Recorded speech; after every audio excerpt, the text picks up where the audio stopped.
On Surapura, the title is Surapura Vijaya, a tale of the revival of Surpur painting school by Dr Vijaya Hagargundgi. And it is by R.G. Singh and myself.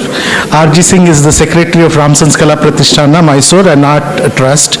So, and myself, I am the curator and art historian of Ramson's Kalaa Pratishtana, and over to R.G. Singh.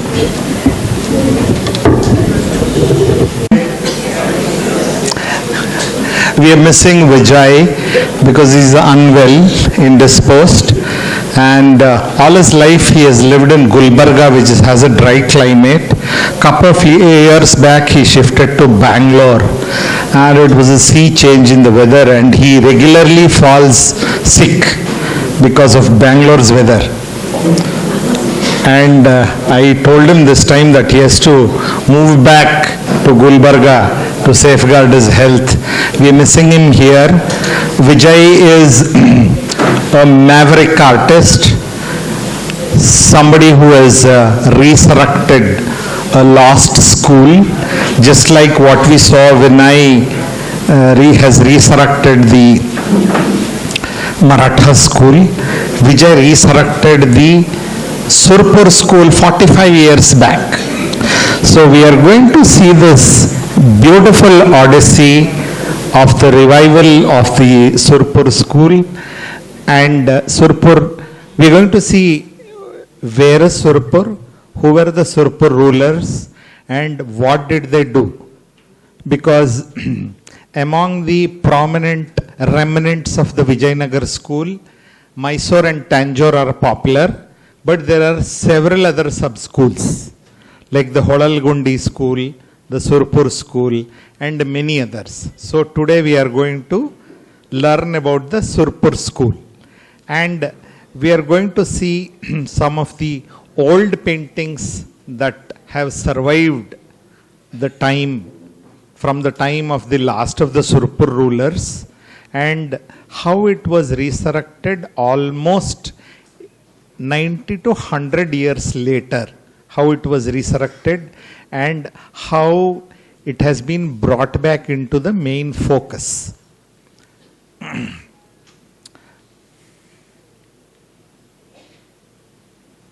So this is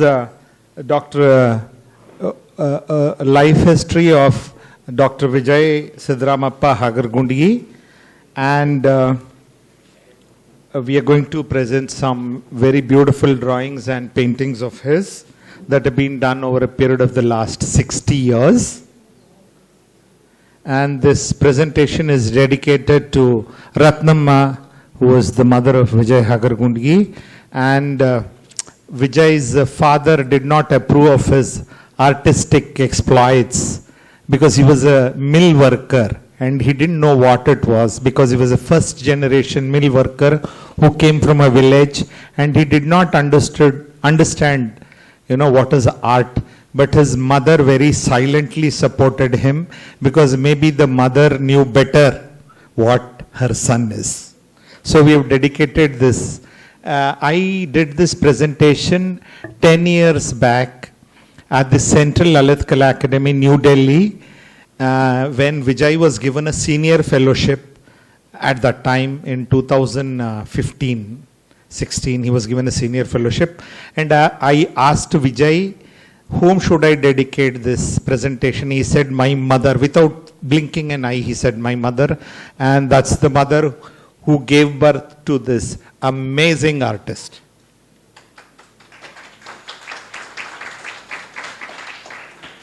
So it's almost 45 years ago that Vijay dreamt of reviving the school, and we are going to see how he revived it in the limited time that's available to us.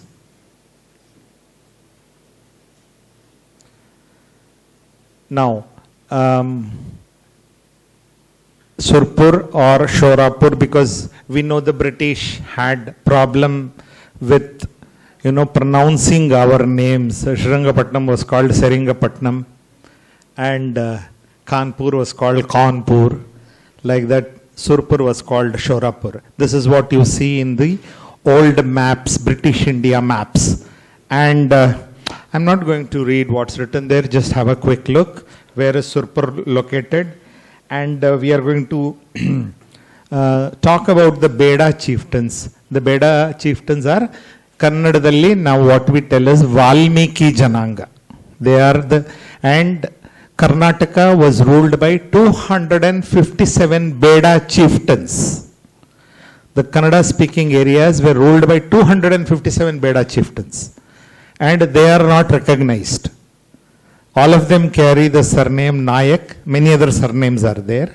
But some of the most, they were valorous. Like the army of Maharana Pratap, which had the Bheels.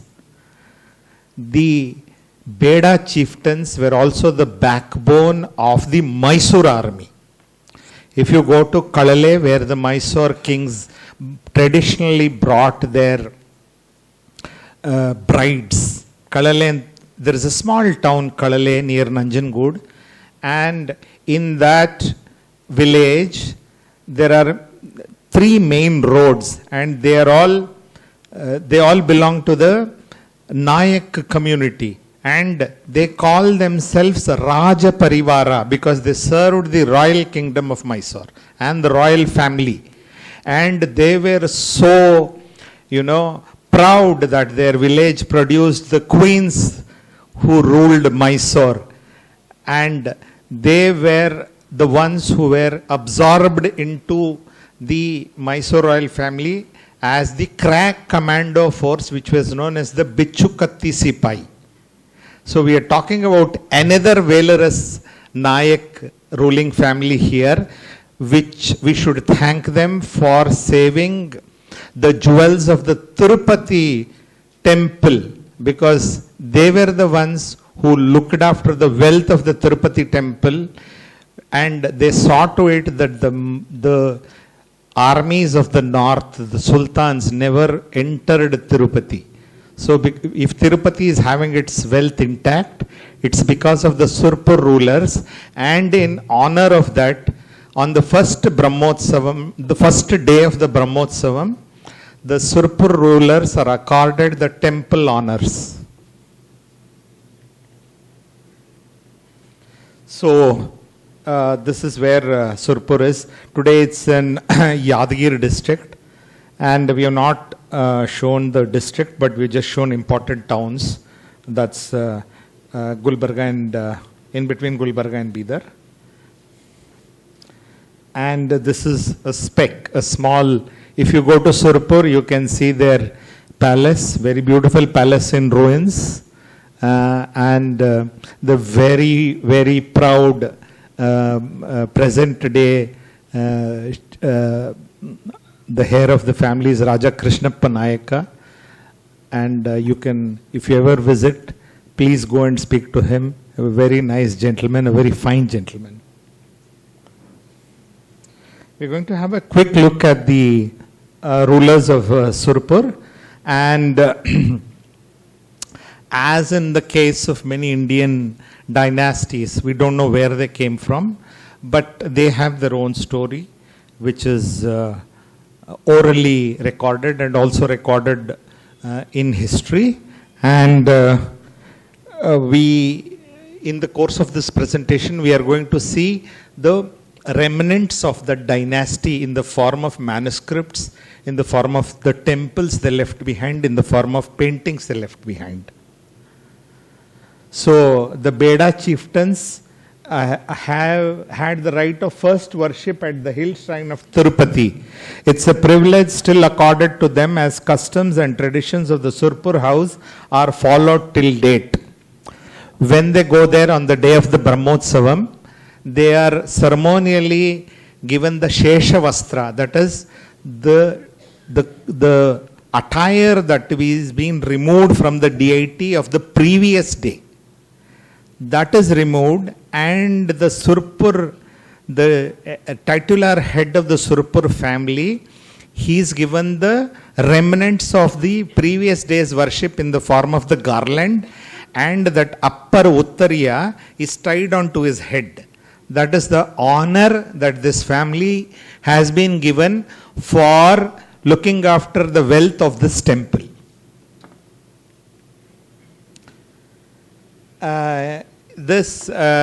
If we have the unrecorded history, which is the oral history, but we also have a recorded history, and the recorded history is the Surpura Sanad was a grant by Ali Adil Shah II of Bijapur, and the Bijapur rulers were under the Nizams, and in turn the Surpur rulers also owed allegiance to the Nizam, but they were allowed to have their own currency, and it was called Bahiri. That is what you see, and it was started by Bahiri Pamanayaka who ruled between 1665 and 1668.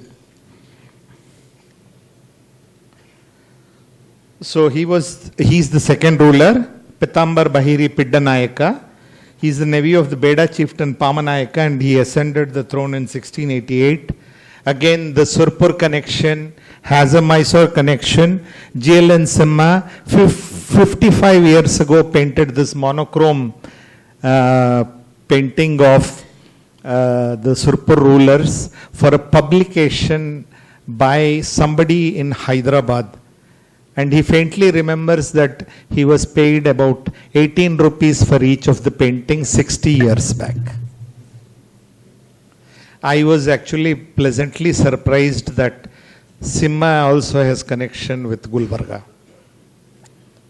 So this is one of the most famous among the rulers of Surpur, and he is Venkatappa Nayaka. He was called Mondugai because he lost an arm in the battle. And after losing the arm, he wins 7 battles with a metallic arm.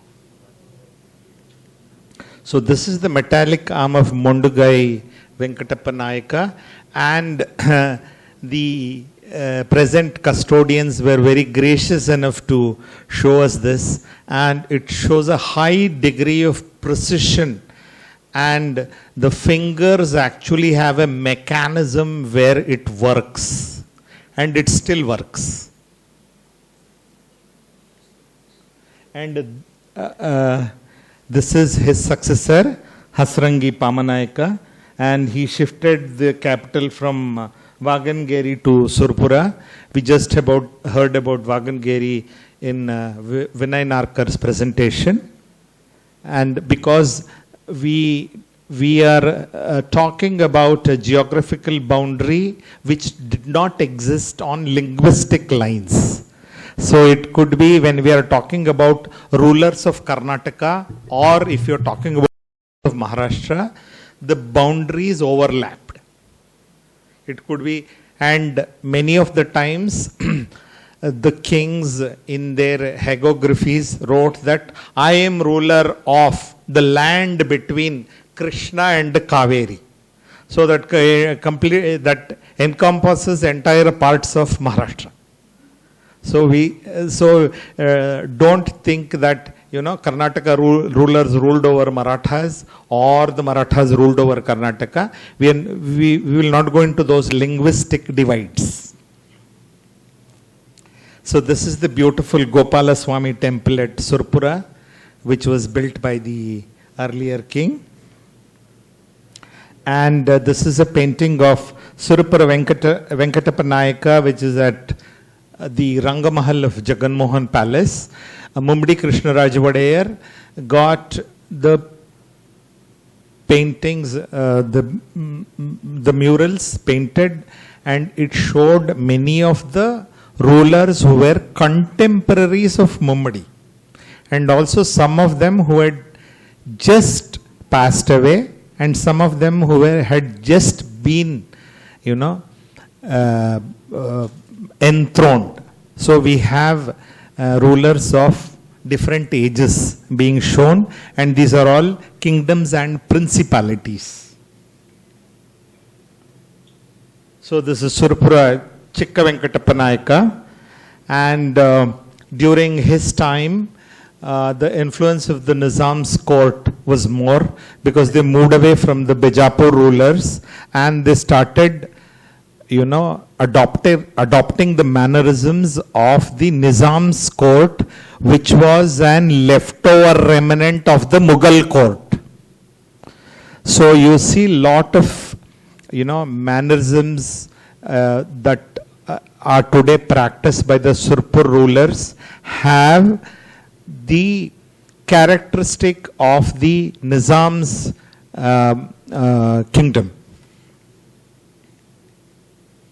So this is actually a sarpech or a turban ornament in the treasury of the Surpur kings, and it is very evident when you look at it, it has Rajput Mughal influence, and of course you have a line of uncut emeralds below, because the largest hoard of emeralds in the world at that time belonged to the Nizams of Hyderabad.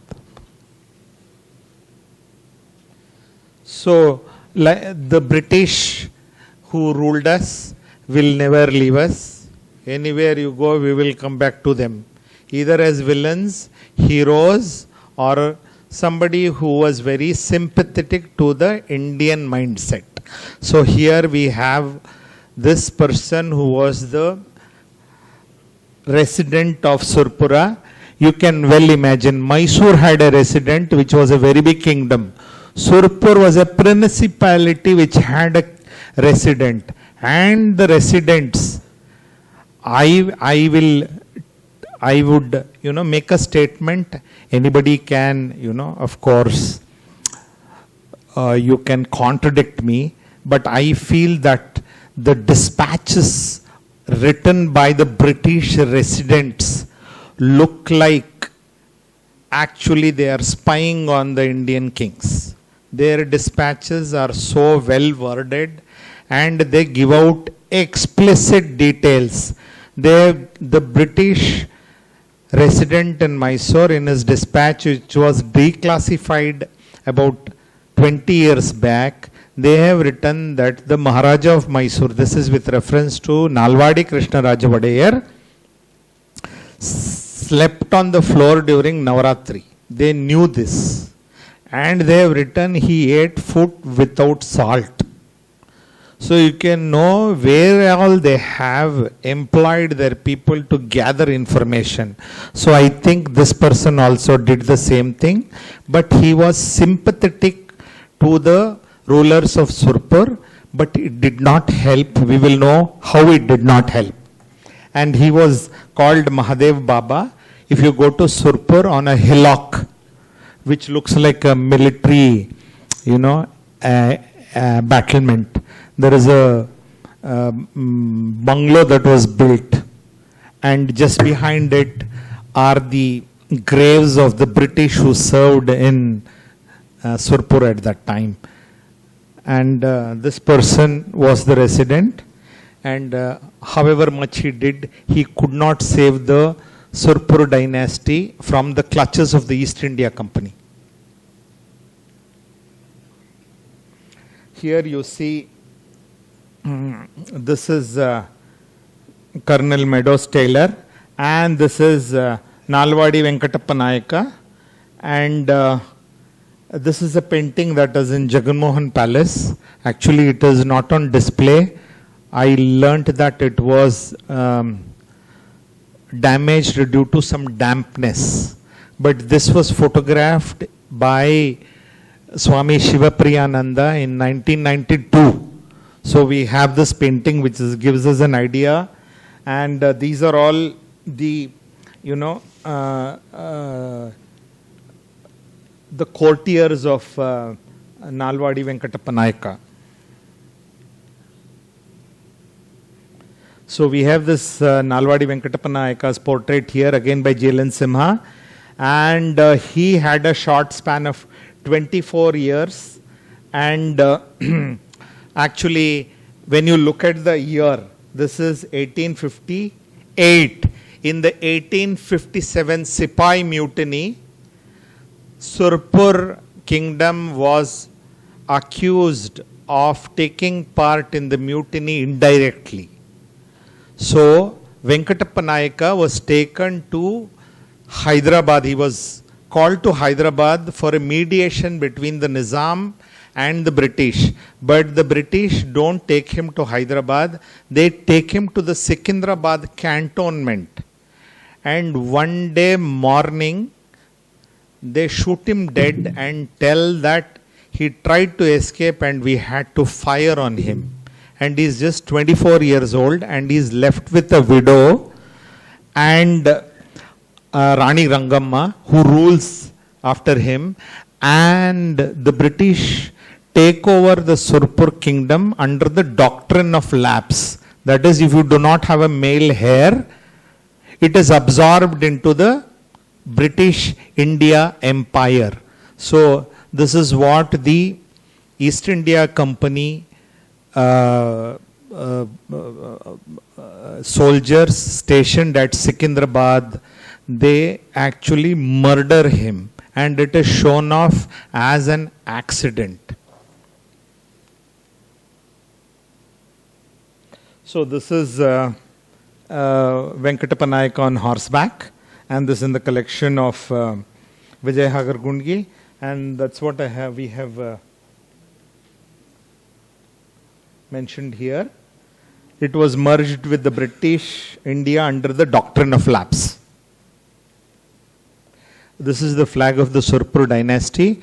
I am just showing this because many dynasties use the Gandaberunda as their coat of arms, in their flag, and that includes the rulers of Mysore, the rulers of Keladi, and of course the rulers of Surpura. Mugisla, bega. So we are going to have a quick look at the Surpur court style. And there is this, like every school has its own masters. We have the Garudadri family, which is very well known as one of the persons who took forward the Surpur school into its zenith, and they were given an inam. Inam is a reward of it's a land grant. All the inamdaris, the zamindari, talukdari was abolished in 1950 when India became a republic. So everything was abolished and they also lost it. So this is a work of Banaya Garudadri. It's in the Bharat Kala Bhavan at Banaras, but it is titled Mysore painting. I have told the curator, but they have still not corrected it. I went there 3 times, it is still labeled as Mysore. And many of the monasteries played an important role in patronizing the school. And in this particular painting, it's very interesting. The face is actually a black and white photograph that has been stuck there. And this was an, you see this in Jodhpur and Jaipur very prominently. And among the South Indian kingdoms, we have just recorded it in Surpur. Could be there are others who employed the same method. So this is noblemen and courtiers actually like the Mysore court, wherein the noblemen and the rich people actually followed the style of jewelry, clothing of the royal court. The same thing was done by the noblemen at Surpur. So we have this Shesha Shastri standing here.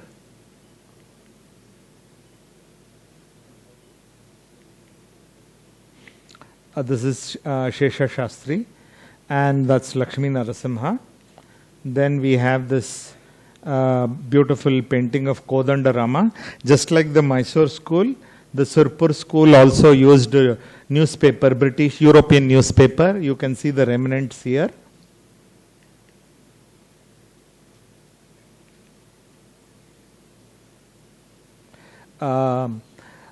Actually, I need to be corrected because I think Vijay, did you revive the Rangampet? Yes, Vijay has revived the Rangampet. So I have to change the slide because I have mentioned that extinct woven pattern. This is 10 years back, but they have revived it. And that is the Rangampet sari.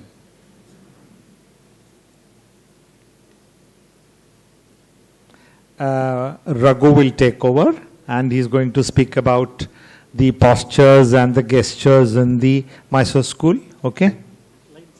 Line drawings you want to talk? Okay. We are going to have a quick look at the postures, gestures and costumes and ornamentation of the Surpur school. Please closely watch it. This is actually in a very miniature format and you can look at the intensity of the work. One more thing, in Surpur style, can you go back? They used gesso and gold, but the gesso and gold is much more finer than Mysore school. Very, very fine work. So when you look at it, you will actually are astounded as to the work of it. The size of it are this small. This is the biggest size of a Surpur painting, and in that the gesso, gold, and very fine work.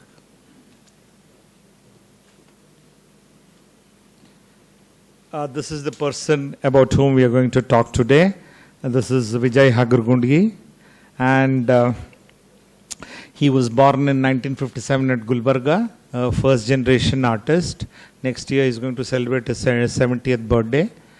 And his father was a migrant mill worker and his mother was a housewife. He studied at the Ideal Fine Arts Society at Gulbarga, and he was a student of Dwarka Prasad Sharma of Jaipur, and this is where he learnt the miniature style. We are going to share the presentation. You can read it at leisure. I am not going to go into the details. He began with reproduction of old miniatures, and you can see that's an original old one, and this was the one that was reproduced by Vijaya Hagargundgi almost about 40 years back.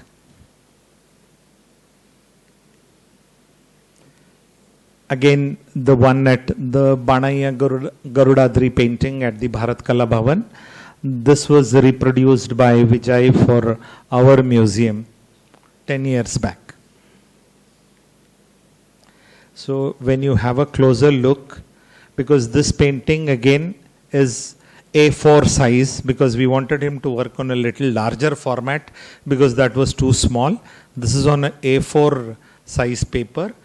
So Raghu has given you a close-up. You can look at the brush work of the artist and the detailing. This is for all of you who are students of art and who are practicing artists. They are half an inch each.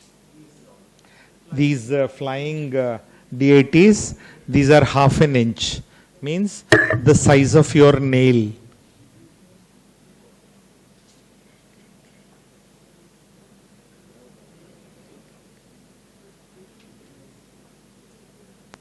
Vijay has developed his own style, stepping aside from the actual, the syllabus of the Surpur school. As Suresh Jairam told that what his teacher had told him, that is, we are talking about Tata Maestro, and Vijay is like that. He has, developed his own style, and Raghu is going to talk about that.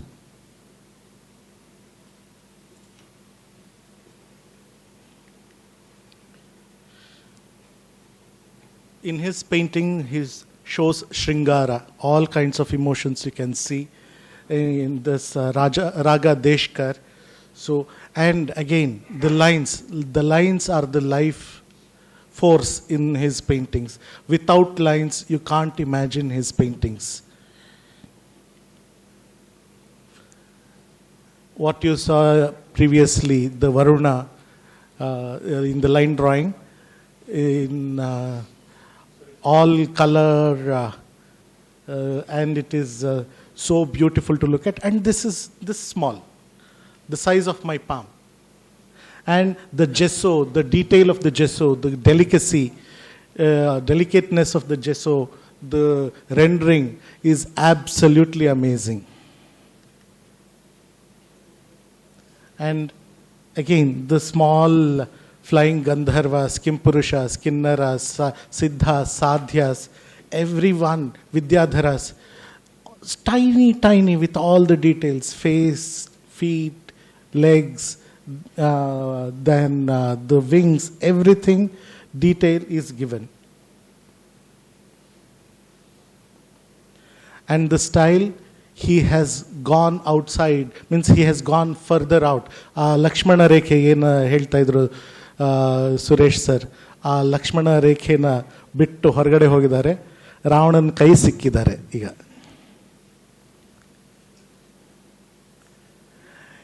This is a very beautiful painting. ಇಲ್ಲಿ ಶಿವ, ಪಾರ್ವತಿ, ನಂದಿ, ಗಣೇಶ, ಸುಬ್ರಹ್ಮಣ್ಯ, ಮತ್ತು ಅಲ್ಲಿ ಭೃಂಗಿನ ನೋಡಿ, ಮೂರು ಕಾಲು, 7 ಕೈ, ಆ ಥರ ಏನು the iconography which is given in Dhyana Shloka, he sticks to it to the T, and he makes it his own. He not only researches very deeply, but also he goes further out into the open and makes the subject his own. For example, here, what you see, the Ganga and Ganesha, they are having a conversation. This, one more thing, Gyani told that his father did not approve of whatever his art, Vijay's art. But Vijay inherited the love of music from his father. All the Thumri, Dhaaraa, all the music. If you go to his house, in the background it will be playing. Relentlessly, one or the other Hindustani music will be playing, especially not pure classical. He is more into Dhaaraa, light classical, Dhaaraa, Thumri, Hori, Chaiti, all these things. And he is excellent, and he knows each and every detail. And one of the Thumris, there is a conversation between Ganga and Ganesha, which he has brought it in this painting. So every painting has a detail story in it. So devil is in the detail. So you have to look for it. And the subject matters again. Here, Krishna is usually shown with the gopis, but here they are not gopis. Look closely, they are transgenders. This is Vasantaraga of Vijaya Hagargundgi. And compositions, amazing compositions. The same subject he can do umpteen of times, and every time he does, every time is something new. Ashtadikpalakas. Again, this is a small painting, and look at the detailing all across. Here, so tiny figures. And one of the paintings that we commissioned, he did the composition, but another artist from Mysore style who is present here, Sridhar Rao, he completed it. He rendered the color and all. And you can see the difference, of course. This is Krishna Devaraya, Chinna Devi and Tirumala Devi at Dasara celebrations. Now, line drawings, again, line is the life force. And nowadays he is doing only line drawings. And I was amazed when Kash got him to make paintings. Again, a couple of paintings, and I was very happy for him.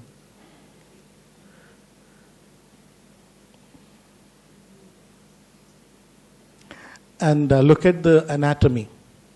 What you saw in the earlier Surapura style, he has gone beyond that. He has redone the anatomy according to his own temperament. Simhakati antaralla aa thara. And the face, the jewelry, everything he has made his own. And this is a line drawing that he did for Ramsan's Kalaa Pratishtana. It's a 3x3 canvas. He used acrylic colors, and we wanted Saptamatrika and Devi, so he did Raktabija Samhara for us. And again for Ramsan's Kalaa Pratishtana, this is 24-inch by 24-inch acrylic on canvas. It's a diptych. Shiva Parvati on one side, Vishnu Lakshmi on the other. And look at the detail. Look at the jewelry. And each strand of the hair on the head has been done individually. And the tattoo, of course, tattoo in every painting he has these tattoos. And he knows all the names for this. Akka Tangi, ಏನೇನೋ ಹೇಳ್ತಾರೆ, ಹೇಳ್ಕೊಂಡು ಮಾಡ್ತಾರೆ. And it's very nice to sit with him when he's doing. ಹಾಡು ಹೇಳ್ಕೊಂಡು ಮಾಡ್ತಾರೆ, ಏನಾದರೂ ಮಾಡ್ತಿರುವಾಗ ಅದ್ರ ಬಗ್ಗೆ ಹೇಳ್ಕೊಂಡು ಮಾಡ್ತಾರೆ. ಏನಾದರೂ ಸರಿಗೆ ಬರಲಿ ಅಂದರೆ ಚೆನ್ನಾಗಿಲ್ಲ ಅಂತ ಗೀಚ್ ಬಿಡ್ತಾರೆ. So it's so dynamic to see him work. And offbeat subjects. Offbeat subjects, I curated one show of his in Art House in 2024, and I gave the title Seemollangana, Seemeyannu Ullanghissuvudu. So going beyond the limits, transcending the limits. So this is what was it. He transcends limits in every possible way, be it his life, be it his art, be it his laughter. Everything about him, he transcends limits.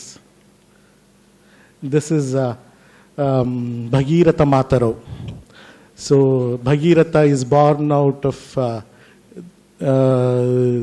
two ladies. So that is what is shown. This is from the Krittivasa Ramayana. And this is one snatch of a song that he heard. He recreated it. Varisalu Ariye Arjunanante Sakhanagi. Just that line inspired him to do this painting. And people like me pushing him. Sir, Madi sir, ಚೆನ್ನಾಗಿರುತ್ತೆ ಮಾಡಿ sir. ಯಾರು ಏನು ಹೇಳಲ್ಲ ಮಾಡಿ sir. And this is a fantastic subject. This is Garuda, to show the strength of Garuda. He is holding ಅಲ್ಲಿ Supratika anta ಆನೆ, ವಿಭಾವಸು ಅಂತ ಆಮೆ. These are as huge as Mysore Palace. Mysore Palace ಅಷ್ಟು ದೊಡ್ಡ ಆನೆ, ಅದರಷ್ಟೇ ದೊಡ್ಡದು ಇದು ಆಮೆ, turtle. They are constantly bickering, where this Garuda's father is doing penance. So he gets so worked up. He says, "Go Garuda, you are always hungry. Go take them and eat them off." So what he does, Garuda takes both of them in his claws. He's flying and he sees one tree and goes and sits on that. But he doesn't know on the tree there are these 60,000 Valakhilya sages. ಅಂದರೆ ಅರ್ಧ inch ಮಾತ್ರ ಅವರು ವಾಲಖಿಲ್ಯರು ಅಂತ. ಅವರು ತಲೆ ಕೆಳಗಾಗಿ ತಪಸ್ ಮಾಡ್ತಾ ಇರ್ತಾರೆ. ಸೊ ದೇ ಆ ಮರದ ಮೇಲೆ ಇವನು ಹೋಗಿ ಕೂತ್ಕೊಂಡಾಗ ದ ವೆಯ್ಟ್ ಇಟ್ ಕಾಂಟ್ ಬೇರ್ and the branch starts breaking. ಅವ್ರು ಕೂಕೋತಾರೆ. ಅದನ್ನು ನೋಡಿಬಿಟ್ಟು ಅವ್ರು ಸತ್ತೋದ್ರೆ ಅವ್ರ ಪಾಪ ಎಲ್ಲ ನಂತರ ಮೇಲೆ ಬರುತ್ತೆ ಅಂತ. In beak he picks that and he flies. So in one hand he is balancing the elephant, another tortoise, and in the beak he is carrying that huge tree branch with Valakhilias, and somehow he saves the Valakhilias but eats both of these. So that's why and then the Valakhilias bless him. He was always called as Vainateya. So looking at his strength, the Valakilyas give him the name Garutman. So he is called as Garuda. And this is a beautiful story of Matru Bhuteshwara. It's already time, so I will not go deep. And he has done umpteen of these paintings. Not only line drawing, umpteen of paintings of Matru Bhuteshwara, his favorite subject. And I asked him to do this painting because you always see Rama with a bow and arrow. Kodanda Rama, one perfect bow he will be holding. But in only one episode he is breaking the bow. So that is what is shown here. And that was part of the Simo Langhana. And this is again, you see Krishna always with Murali, that is his flute. But while he renounces Vrindavan and is going to Mathura, he throws his flute into Yamuna and he goes there. So that means to say he is living behind his youth, that is his childhood, and he has become a man now.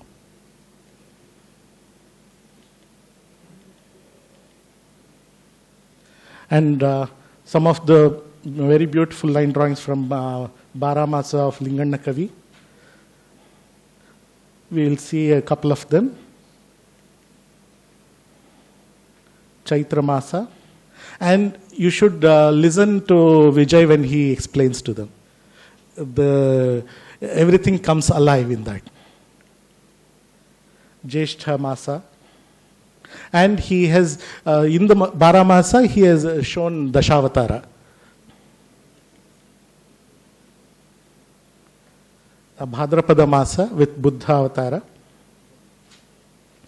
And he is not only an artist, he also collects. He collects, and he wanted to collect old bronze figures from houses. So before taking from that, he had to give replicas of those bronzes. So he learned how to do bronze casting from late Pushp Betala, and he has collected old bronzes. So he also knows bronze casting. And a small glimpse of his beautiful collection, Vishwambhara at Gulbarga.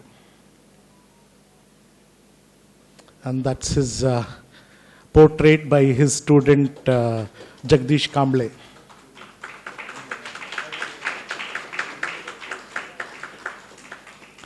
We miss you, Vijay. Thank you. Arjun, ready? Ramakrishna, sir, Ellidira. BP Ramakrishna. Bunny, he's the star of the evening. Arjun, introduce Madi.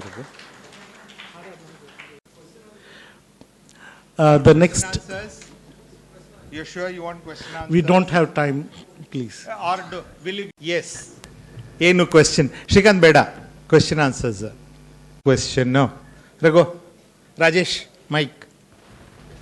That a similar session on Vijay sir's painting should be held in the next year as well, because there are a lot more subjects that could have been covered today. I can talk, both of us can talk for the whole day. Sure, sir. And what are the award-winning paintings of his? For what paintings, what awards that he's won? Because he's had maybe 6 decades of a career, a painting career. We can do that. Thank you, sir. Anything else? So, ಅವರು ರಾಜ್ಯಭಾರ ಕೈಯಲ್ಲಿ ತಗೊಂಡಾಗ ಆಡಳಿತ ಅವ್ರಿಗೂ ಮುಮ್ಮಡಿ ಥರ 4 ವರ್ಷ. So ಅದನ್ನು ಚಿಕ್ಕದಾಗಿ ತೋರಿಸಿದ್ದಾರೆ to show that he was a small bye.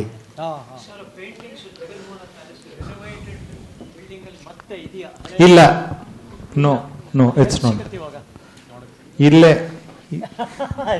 They say that it is in storage, but we are not sure. We don't know whether it's in storage. Okay. Because the storage, Arjun, you tracked down this family who were writing numbers on the milestones on highways. No.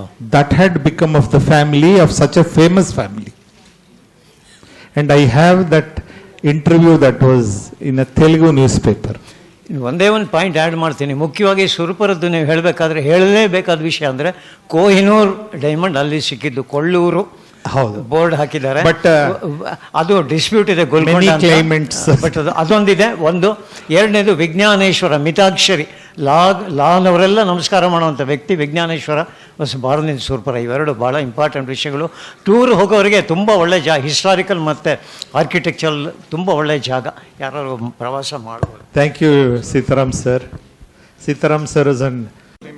And Raghu is going to introduce Arjun. Arjun Bharadwaj is an author and researcher with a deep interest in classical literature, arts and philosophy.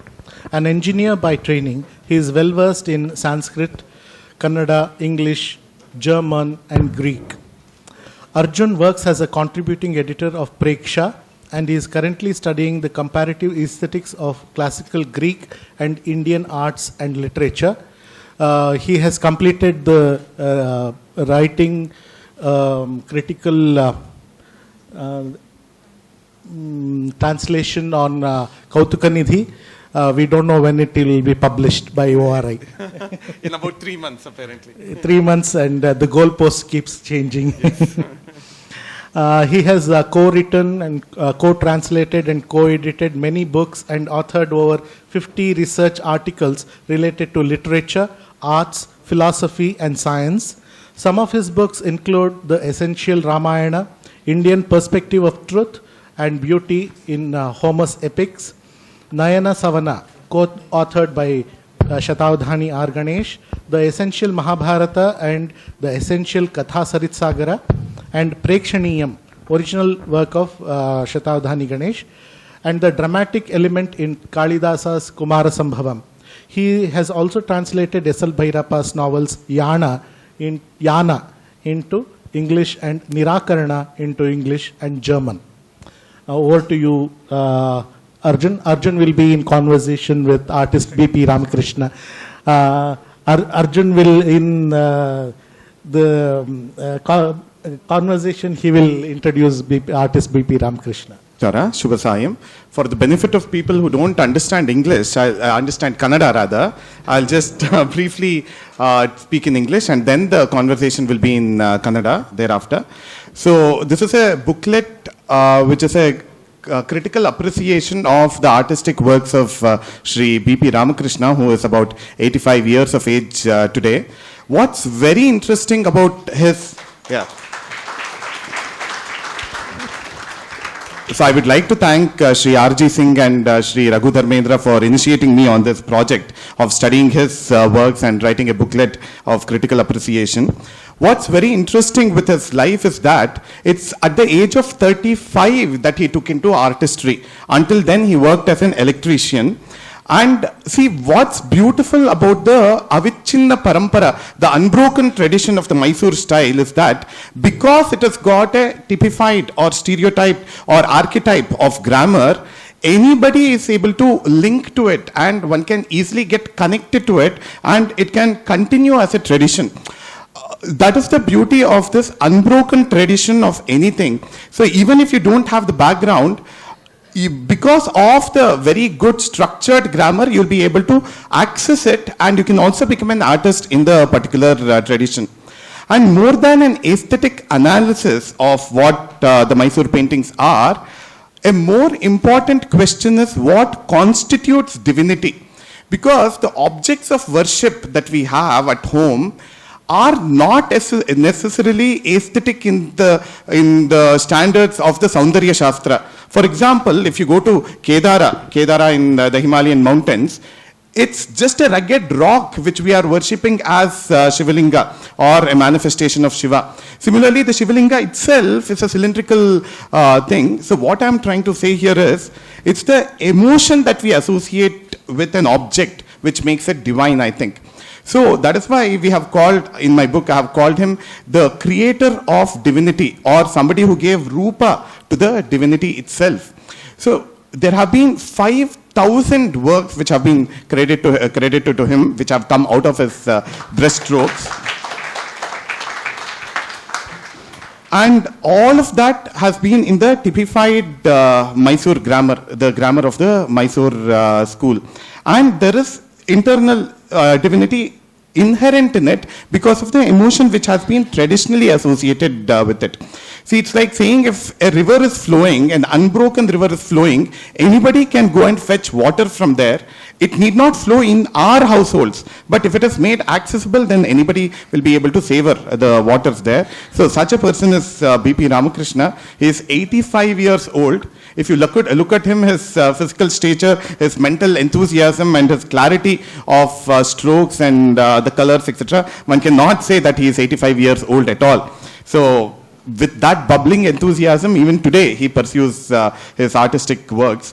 In fact, the first time when his works caught the attention of the people, especially of the Ramson's Kalaa Pratishtana, was when he painted the Saraswati, which was based after, which was based on an original sample of Durgada Krishnappa, who is the father of K. Venkatappa. So that bagged him the first prize in the Dhaaraa exhibition, and thereafter it has been a non-stop work that he has been doing, largely in the Mysore style, but he has also practiced many other styles, and also there have been many freestyle motifs connected with nature and personalities, etc. So we are going to have an interaction with him with regards to his experience as an artist. So I'll be taking forward the conversation in Kannada. If anybody wants translation in English, we can do it on the go as well. And by the way, so the book is about 88 pages, and we have classified his paintings into 4 sections. One on the Vaishnava themes that he has painted on, the other on the Shaiva themes, one more on the Shakta themes, and a few which are miscellaneous or novel creations which kind of divert from the original style, but still largely retain the grammar. But they are novel additions to the style itself. See, that is what makes a good artist, where you are adding something new to the original grammar itself. So that way there are quite a few paintings that Sri V.P. Ramakrishna has beautifully done. Again, that was with the patronization of the Ramson's Kalaa Pratishtana. We'll have a conversation regarding this. And the front cover of the book has Sri Rama, which has been done by him, and the back cover has Sri Krishna, therefore making it Rama Krishna, which is also kind of metaphorical to his name.